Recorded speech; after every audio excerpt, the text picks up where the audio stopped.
mbokk yi salaamaaleykum ñu ngi leen di sant bu baax di leen gërëm rafetlu seen ànd ak ñun ci ITV ñeent fukki simili juróom moo tegu ci midi bis mi leen ci xabaaru njoloor si li ci gën a fës étudiants yi nga xam ne kon dañoo bootu ci kuréel mer ba futt la ñu def ndax nee nañu kon ay daan yi nga xam ne la ñu tegoon seen kaw dàq leen ci daara ji loolee nag ne ànduñ ci tey ànduñ ci ëllëg tey itam daan yi tegul ci yoon tey ñu amal toggaanub ñaxtu waaye tamit fësal lépp lu jëm seen ñaxtu ci li nga xam ne moom moo ci daara ju kawe ja ñoom nag nee nañu kon dàquñu sax amal toggaanub ñaxtu ci buntu makkaanu cour suprême ngir rek jubbanti am seen taxawaay ndax nag njàng mi ak njàngale mi tàmbali na te ba léegi nii xamuñu man tàngal la ñuy taxawee dinañ ci digg nu mu gën a yaatoo seen kàddu ci ndorte lekk Mame Abdou Guèye Kassé diggante yi diggante kon alkaati yi ak askanu Sénégal lu ëpp ci ñoom diggante yi dafa xajam rataxul loolee nag tax ba askan wi ñenn ci ñoom ñu jox leen kàddu gi ci xabaar yi la ñu xam ne nag mooy diggante wi kon diggante woo xam ne jàmm rek moo ci war a mën a sax dàkk loolee la ñu daan xamle ba tax ñu bëgg diggante alkaati yi ak askan wi mu gën a ratax bu ko defee kon lépp lu jëm ci wàllu mbiicoo mbaacoo gi jolli seen diggante des fois mu daal di kon noppi loolu lépp kon nekk bi moo xam ne ci ànd ki leeral ak Aïssatou Kane laataa njeextalu xabaar yi. yëglekaay yi mooy laf làccu xabaaru njoloor si mbokk yi loolu moo gën a fës ci xëtu xabaar yi nees ki bu jàlla àndee ñun ci faram-fàccee.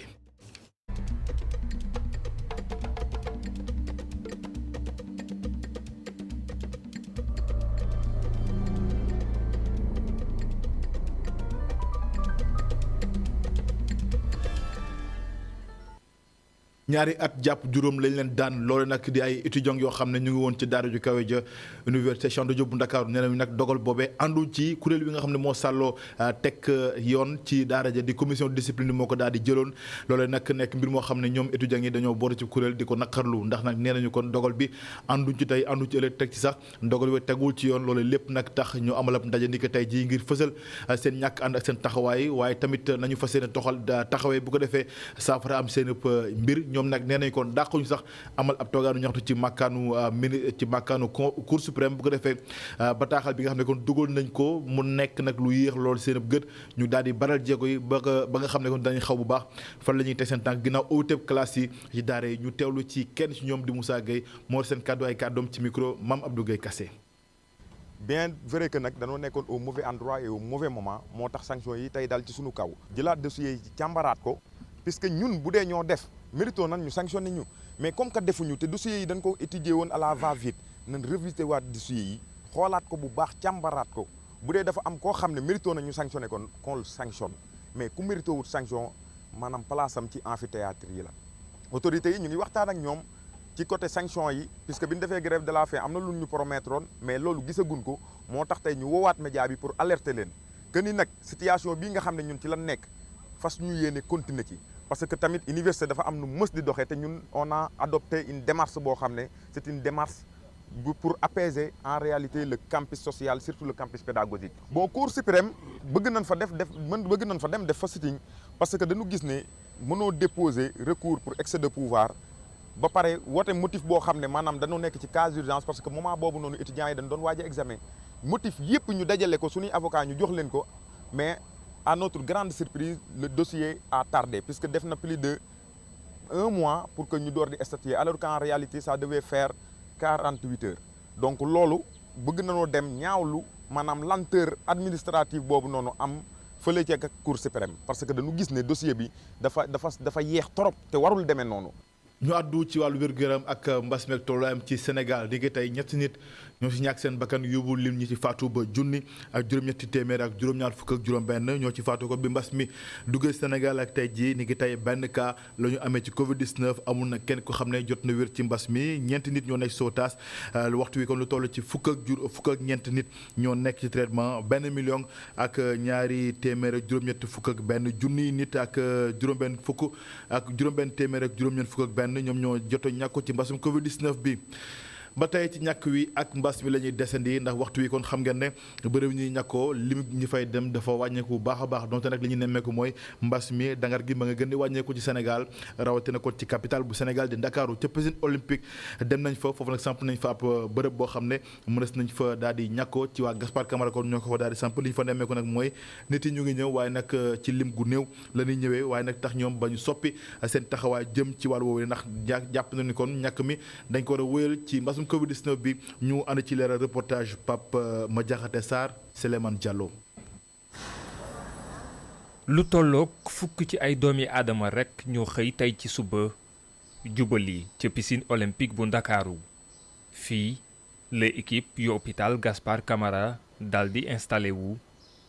doomi aadama yi ñëw ngir ñàkku si diggante di wàññeeku ay bés yi ñu weesu yëpp. depuis semaine bee passé ay 45 lañ am ay 48 par jour voilà mais avant doon nañu am ay 200 ay 100 mais depuis bi ñu préparé gàmm gi ba léegi daal xaw na wàññeeku. ngir mën a ñaax askan wi ñuy wéy di ñëw di ñàkku si kilifay hôpital bi ne lal nañu ay pexe yu bari. def nañ ay stratégie dem nañ ci ay marché Grand Dakar HLM ay Derklé ay Liberté 5 yëpp dem nañ ci ay école aussi de santé ay yeneen école ay entreprise ay équipe de football ay volleyball yi yëpp bu ko am na équipe mobile buy ànd ak ñun à chaque fois bu ñuy vacciner ñooñu duñu vacciner mais au moins c'est eux qui gèrent maintenant la communication. major bu hôpital Gaspard Camara di dalal xel yi ne bépp xeetu vaccin ci lim gu doy am na fi. feebar yi daaw yi fi daan am li fi daan jëlee mooy vaccin donc yàlla dimbal nañu am nañ suñu vaccin am na ñetti vaccin yi fi ñëw yoo xam ne feneen la jóge ñu koy essayé fii te nit ñi ngi koy jël aussi loolu dal na xel dalagum na xel waxu na nag ne Covid bi du ñëwaat mais dalagum na xel au moins nag ñaaxaat nit ñi ñu continuer waat aussi di respecter mesures barrières yi. limuk doomi aadama yi amee jàngoroy coronavirus gi mu ngay wàññeeku boobaak léegi ay bés ci point du jour tey bi sax amul benn doomu aadama bu ñu ràññee ci moom doomu jàngoro ji loolee tax sax ba li nga xam ne moom mooy doomi aadama yi ñëw ngir jël ñàkku Covid-19 bi wàññeeku na bu baax. woppi cancer la ñuy waxtaanee yemul rek ci mag ñi waaye itam tout tànk yi rawatina xale yi kon lu leen di faral di laal ba tax ab kuréel ngi di association bi ëmb jigéen ñi ak femme ñu dippee ko femme éducation femme enfant éducation seen bëgg-bëgg rek mooy wopp yi xale yi nga xam ne kon jot na leen laal ñu taxawu leen gunge leen jàppale leen ngir tamit seen dund doon lu mucc ayib donte nag ñu ngi dund ak wopp gi ñoom nag ñu ngi leen taxaw bu am solo donte nag indi nañ fa ay jumtukaay yoo xamante ne nii dañ leen ko may ngir rek fexe ñoom tam ñu mën a bokk waaye itam gis seen bopp bu baax ci réew mi bañ a jàpp ne ko ne daal di beddi ñu yóbbu ko kon ni ki démb ca oncologie bu hôpital Aristide Le Dantec ngir rek fexe jàppale tout tànk yi ñoom ngir ñoom tam ñu mën a am taxawaay bu mucc ayib ci Sénégal reportage Mame Seynabou Babou. ay doomu garab fowukaay ak ay goûter ngir xale yi nga xamante ne cancer tëral na leen ci biile doon nag nga xamante ne médicament yi toll na ci lu tolloog 1,5 million francs ci suñuy koppar initiatrice bii nag moom dafa bëgg a gis xale yi nga xamante ne bés bu nekk ñoo ngi dund métit ndax feebar bu métti bii bëgg a gisaat seen ree. ku ne xam na ne que le cancer infantile dafa metti mag bu am cancer dafa metti waxatuma xale bu am cancer ñu ñëw nag rek jàppale chef de service bi. tout le personnel mais aussi accompagner xale yi parce que dañ naan au-delà des soins xam nañ ne chimiothérapie c'est lourd radiothérapie pareil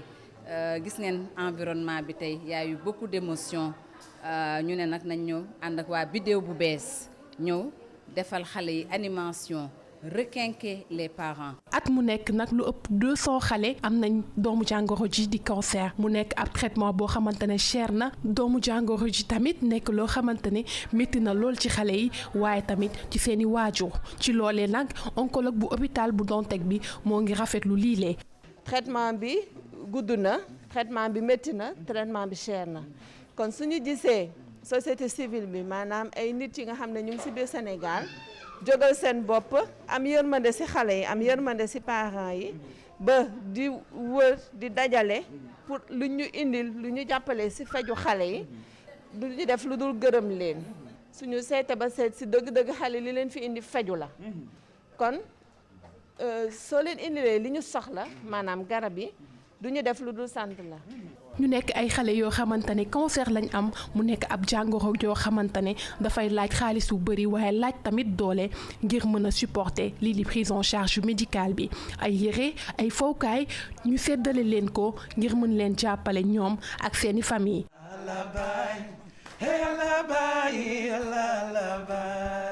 macha allah yàlla wéral leen. jërëjëf maam Seynabou Babou Sénégal lu nekk nag réew moo xam ne dem bëgg dikk bi lu fi am solo la ki nga xam ne moom mooy Ndioro Ndiaye moom nag nekk présidence alliance migration leadership ak développement nee na kon loolee nekk na mbir moo xamante ni nag njëriñ la bëri na dañ ko war a jëfandikoo bu ko defee mu yaatu waaye itam gën ko yoonal ngir dem bëgg dikk bi diggante Sénégal ak yeneen réew yi doon lu mucc ayib waaye itam doomi réewum Sénégal mën ci gis seen bopp ci anam gu mucc ayib Sophia Ba ci leeral. avantage yi migration am ci Sénégal day feeñ ci ay secteurs yu bëri loolee mooy gis-gisu Ndioro Ndiaye mi jiite alliance migration leadership ak développement moo tax muy saako ñu amal politique ngir gën ko dooleel. lu bare lay indil Sénégal parce que danañu indil koom-koom danañu indil xam-xam danañu indil li ñuy wax culture mooy nga xam li xew bitim réew mën ko intégrer yow ci sa bopp adapté ko yow ci sa bopp mën ko jëriñoo également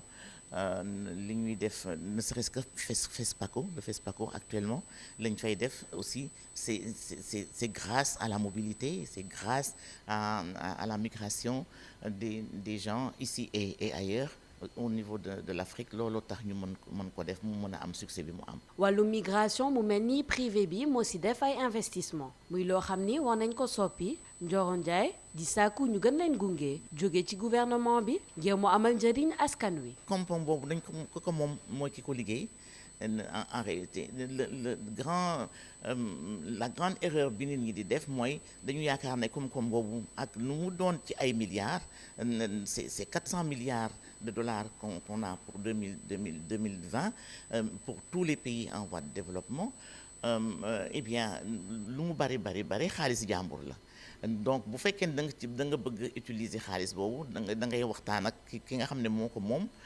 jox ko ci intérêt jox ko ci gëddëm jox ko ci wàllam na mu waree comme ça ngeen mën a utiliser xaalis bi mën ci def tabax li ngeen bëgg tabax. dem ak dikku askan bu bari am njeexital ci wàllum koom-koom. di yokk it gën a nekkin wu askan bi. Sophia Ba jërëjëf ñu waxtaanee nag dëkk bu ñu naan Dun Baba Dieye ak Kër Bernard ñoom nag nekk na ay dëkk yoo xamante ne juróom-ñett at a ngi ñu ngi jànkonteel ay jafe-jafe jëm ci nit ak ndëkk wëram waaye tamit li nga xam ne mooy soppite ci jaww jeek jéeri ji waxtu wi nag xel dal na ci ndax askan wi nee nañ kon taxawaay bu mucc ayib dañ fa daal di amee ba tax ñoom ñi nga xam ne ay expert lañu seen xam-xam màcc jëm ci wàllu wi ak tamit ci lépp lu jëm ci xeex nit ak ndëkk wëram ne nag waxtu wi yaakaar am na ci ba tax ñuy yëglu ak artu ci ñi nga xam ne kon bëgg nañ fa def naka sulul noonu wala sax ñi nga xam ne kon mënees nañu yàq nit ak ndëkk waram foofee ca dëkk bu ñu dem foofee fekk fa sunu naataango Mamadou Aliou Signan Matar Seck. coppite jaww ji jur na ay jeexantal ci suuf si nga xamante ni mi ngi gën a yàqu di gën a xoromu situation bi nu mel jur nag ay dëkkub lëmb yu daal di naax saay réer bu ci mel naka Kër Bernard ak Dun Baba Dieye. li fi jógee bare na parce que mbay mu bari jóge na fi. fii ngeen gis ni wax naa ne garab gee ngeen seen noonu daanaka foofu laa mooy kër gi ma jëkk jël soxna dëkk bi lu ma toll ci 300 mètres ci kanam ci suuf nekk fu woon donc li ngeen gis ni ci kanam itam géej gi jëloon na ko loolu filaawa yi nekk géej gi jëloon na ko donc it li nga xamante ni bi moo doon suñu ressource dëgg mu di nappa gi lépp daf fi jóge jamono ji nga xamante ni gàncax gi mi ngi tàmbaliwaat di jóg ci dëkk yooyu ñi seen xam-xam màcc jëm ci wàllu environnement di woote ngir ñu gën a ñoŋal taxawaay. di ñaax rek ñi nga xam ne ñoom ñooy autorités gouvernementales yi ak pouvoir public yi ak élus yi ñoom ñu mën a assurer suivi localité yooyu def de telle sorte que par exemple que village bi mën a retrouver son lustre d'antan ñi nga xam ne village bi tamit gën na di leen soxal pour ñu dëkk fa ñoom ñu mën fa dellu mën di pratiquer di continuer seen activité donc wax rek ne tamit village bi quand même gis nañ ne am na benn dynamisme bu mu xaw a retrouver du point de vue environnemental notamment par rapport ak liñ tubaab di wax régénération. su weesoo mbirum coppite jaww ji la tax village yu mel noonu daal di disparaître loxo doomu aadama génnu ci. am na taw yoo xam ne taw yu doy en 2003 taw yu doy woowu dafa demoon ba menacé inonder Saint-Louis moo tax autorités yi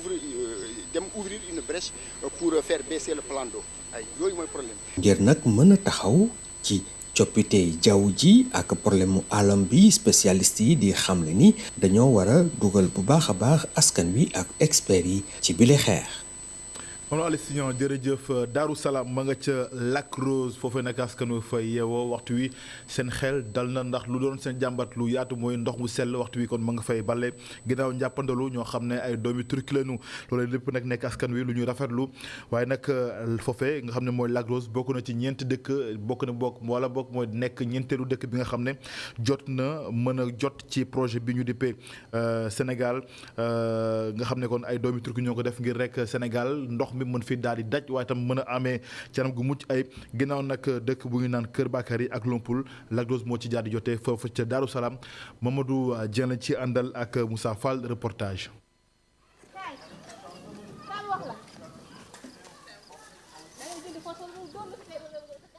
lu ëpp benn milliard ci ay njaboot mënuñu jot ci ndox at mu ne ci àdduna bi muy ay xayma yoo xam ne ab organisation turque bu ñuy wax Sasuvaslari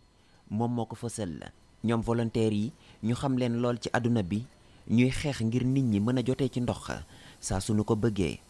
Birçok yerde temiz su ay jafe-jafe yu bari lañ nemmeeku ci àdduna bi jëm ci wàllum ndox mu ànd ak ay bactéries ak ay microbe ñi nag ci loolu la ñuy liggéey ngir indi ci ay saafara loolu moom mooy suñu mission li ñu bëgg mooy fexe ba askan yi ñu jagleel leen ndox mu sell man booy xool lii sax du sama rôle ndax man ay publicité lay faral di def ca Turquie te xam nañu ma ci bu baax waaye nag dama engagé wu nekk ab volontaire te am naa ci mbégte bu baax. ve o insanlara o köy halkına temiz suyu ulaştırmaya çalışıyoruz. lu ëpp juróom-ñetti téeméer ci ay gone ñooy faatu at mu ne ci àdduna bi mu bokk ci li ko waral la ñàkkum ndox mu sell ngir jeexal jafe-jafe bi ci quartier Daaru Salaam bu Lac Rose volontaires yi indi fi machine bi seppi xorom si ci ndox mi. Ici, quand nous avons arrivé, nous avons vu que problème ici c'est pas possible de résoudre avec. fii nag ba ñu ñëwee li ñu fi nemmeeku mooy ne jafe-jafe bi du wàllum forage du tamit teen woo xam ne dañu ko war a gasal askan wi waaye li ñu gisoon mooy ne dañu leen war a importer machine boo xamante ne dafay seppi xorom si ci ndox mi loolu nag def nañu ko te yaakaar nañu ne yeneen projet yi tamit danañ ko réussir. C'est pour cela que nous avons décidé, nous travaillons de réussir ça. J'espère que nous allons réussir. njëg li toll ci juróomi million nga ci suñu ay koppar. njaboot yi dëkkee ci quartier Daaru Salaam rafetlu ko lool ne ay at a ngi nii ñuy dund ay jafe-jafe ndox mu sell machine bi dafa ñëw ci jamono ju ñu ko soxlaa. dañ ko rafetlu quartier bi yëpp rafetlu nañ ko ba d'ailleurs sax am na suma naataangoo yeneen délégué de quartier yi nekk fii sax souvent ñu ngi may oo di ma wax na man est-ce que doonu boole ak Turquie yi pour que ñu defal ñu liñ leen defal parce que lii vraiment waxuma ndoxu teen bi. mais ni ñu koy filtré ba mu pur nga xam nit ki dina ko mën a jëfandikoo loolu moom vraiment dañ leen ci sant di leen ci ñaanal yàlla di ci kontaan lool loolu yàlla moom aubaine bu mu ñu defal rek la alhamdulilahi rabbil alamin nga xam nga bu fekkee ni filtré nañ ko mu nekk une eau pure dañu koy utiliser pour suñu consommation bi. ñi yore projet bi itam rafetlu ko ne dañu bëgg ci gis nit ñi seeni jafe-jafe saafarawu. Nous sommes très contents de faire ça. Parce que on a déjà réussi. kontaan nañu lool gis askan wi mbégte bi mu àndal ñi nag lii rek moo ci nekkoon suñu bëgg-bëgg mooy fexe ba li nu mën ñu bégal ci askan wi jëm ci wàllum ndox mu sell. C'est comme heureux si ils ont l'eau qui est bonne santé. ñeenteelu acte projet Water Works ñu teg ko ci Lac Rose gannaaw ay gox yu mel ni Kër Bakary ak Lompoul la machine bi dafay sellal ndox mi. Water Works bëgg itam amal yeneen projet ci biir réew mi naka noonu ci Afrique ak ci Asie. jërëjëf Mamadou Dieng maa ngi koy junj ci ndorteelu xabaar yi ak diggante gu ñagas gi amee ci alkaati yi ak lenn ci askanu Sénégal loolee nag nekk mbir moo xamante ne ni daal askan wi ci ëpp ci ñoom ñu ngi koy naqarlu ndax nee nañu bu ñu sañoon diggante doon lu mucc ay ba nag tax lool ba tax nag ñenn ñi la ñu bëgg rek mooy foo ñu xalaat diggante alkaati yi ak askanu Sénégal leen ci ñoom ndax jàpp nañu kon diggante gi la ci war dëgg nag mooy rek mu nekk lu ratax lu mucc ay ngir rek dem leen teg dikkalante bi mën a nekk lu mucc ay ba lu bëri kon ñuy nemmeeku ci fitna ci askan wi te nag léeg-léeg muy jóge ci alkaati yi mën a jeex tàkk Sénégal ay satu kan reportage. bu dee askan wi dañu am bët bu ñuy xoolee takk der yi ñi ci ñoo tax loolu di gis-gisu Mamadou Sané moom mi sax jàpp na ni lu ñuy recruter nervi yi yokk na lu ñuy yabee takk der yi. Sénégal bu njëkk ba ak Sénégal bu tey vraiment da ngay waaru parce que bu njëkk ba sax boo doon wax policier nit ñi dañ leen di bàyyi xel mais depuis pour suñu njiit yi jëlee ba indi ay garde corps indi façon kii bu ne ay nervi ñu ñëw à la place des policiers vraiment kooku du ñu jox cëru policiers yi actuellement policier bu normalement dañu leen war a jox seen àq jox leen lu ñu moom policier dañ leen war a jox lu ñu moom parce que yow da ngay gis benn policier tey jii mu war a def liggéeyam am kenn koo xam ne day toog si bureau woo policier bi ne ko way kii bu ngay nangam tey policier bi la lu ñu war a def di ñu xamal Mamadou moo di dekkal kóolute diggante askan wi ak takk der yi. policier bi nañ ko jox gëddëm na nit ñi maanu policiers yi def seen liggéey policiers yi tamit nañu teg lépp lu nga xam luy yoon ñu àndax yoon policiers yi bu leen joxloo benn sale boulot bu nga xam ne ñu koy def te nit waruñu ko def. borom kër gi ñu fekk ko Grand Dakar rafetlu wul jëflante yi am ci diggante askan wi ak takk der yi. xale yi léegi dañu leen ñeme parce que jamaanu bu yàgg bi ak bu léegi bi ute na parce que xale yi dañu jàng liggéeyuñu ragaluñu dara léegi donc loolu moo tax man damay ne xale yi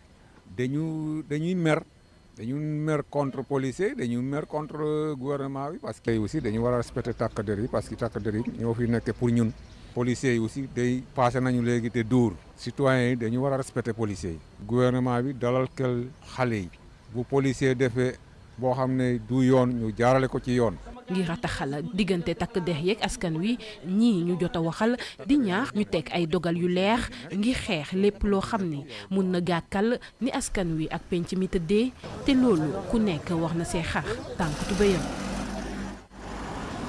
Aïssatou Kane jërëjëf yegsi nañu mbokk yi ci pàcc gu mujj ci xabaar yi li ci yëgle kaay yi.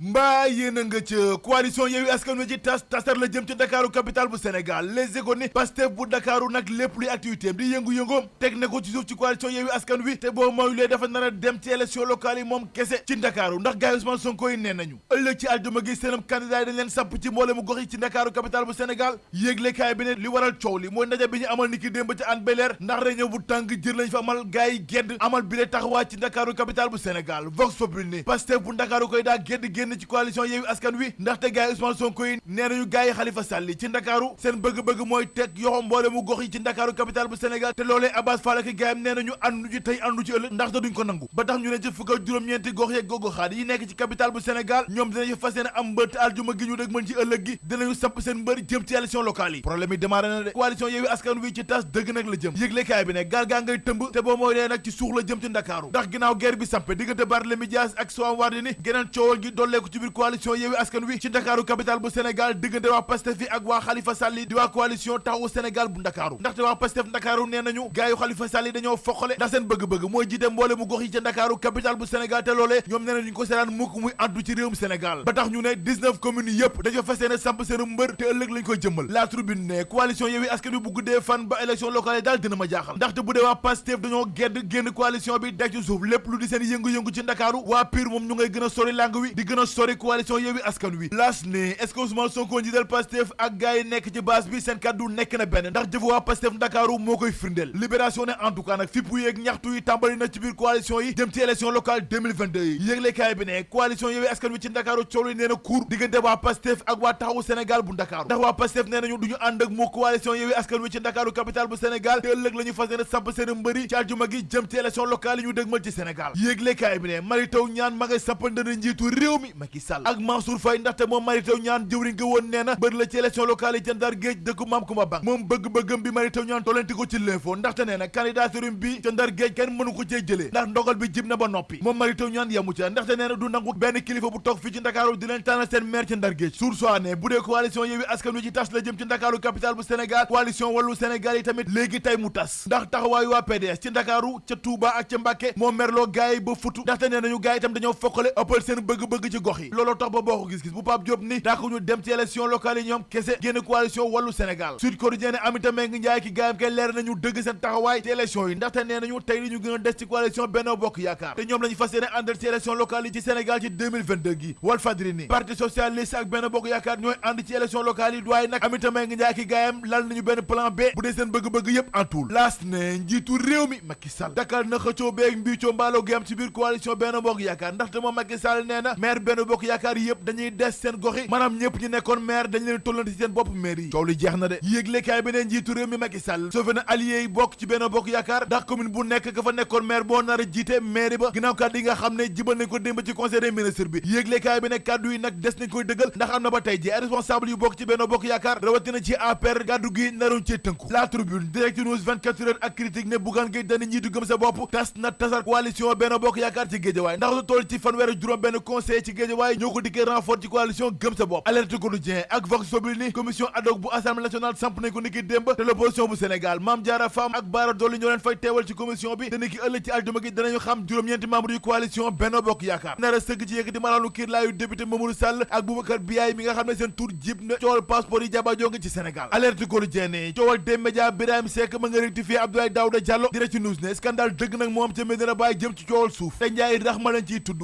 yëglekaay bi ne Abdoulaye Khouma moo tasar dil mi ba noppi yoolee Ndiaye Rahma ndaxte moom Abdoulaye Khouma nee na Ndiaye Rahma géytu marché bi la soppi def ci turu boppam looloo waral Abdoulaye Khouma jël plainte ngàll ko ci ndoddam Le Soleil ne suñu réew di Sénégal bokk na ci juróomi réew yi nga xam ne ci Afrique wër nañu ngir amal fa investissement critique ak Le Quotidien ne Diary Sow delluwaat na ca France ngir wëyal njàngam ginnaaw bëri wu yàgg wi nga xam ne def na ko ci Ndakaaru capitale bu Sénégal Libération ne dil bu doy waar bu garaaw moo am ca LONASE lu toll ci $1 milliard ak xaaj yoo xam ne dañu ne ay gaay ñoo ko gañe te gaay yi yëpp seen gañaay ci këyit rek la yam maanaam du dëgg tey ni ki ëllëg te direction contrôle bi moo tasar mafia bi am ci LONASE ay ata ngi mbir mi di law ndax gaay dañoo yokk ñi nga xam ne dañoo gañe bés bu nekk ngir yuli koppar gu bëri ci LONASE yëglekaay bi ne en tout cas directeur général bu LONASE di Lat Diop déposé na plainte ci kanam procureur ngir faux et usage de faux ak détournement de deniers publics ñu bàkku jëm ci làmb ja sunu làmb yëglekaay bi ne arène nationale bu Sénégal daal mbiri takar naase nag ginnaaw revanche Forza ak Pakala Zos borom capp-cappaat soosaat wicci wiccaat dina dikkaat ci làmb ji te jàkkaarloo wu njëkk diggante Modou Lo ak Ama Baldé jàpp nañ ko 25 décembre gi ñu dégmal L'Observateur ne benn cak-cak moo sàcc 11 millions ci benn commerçant ba noppi daw ak moom ndaxte waa ji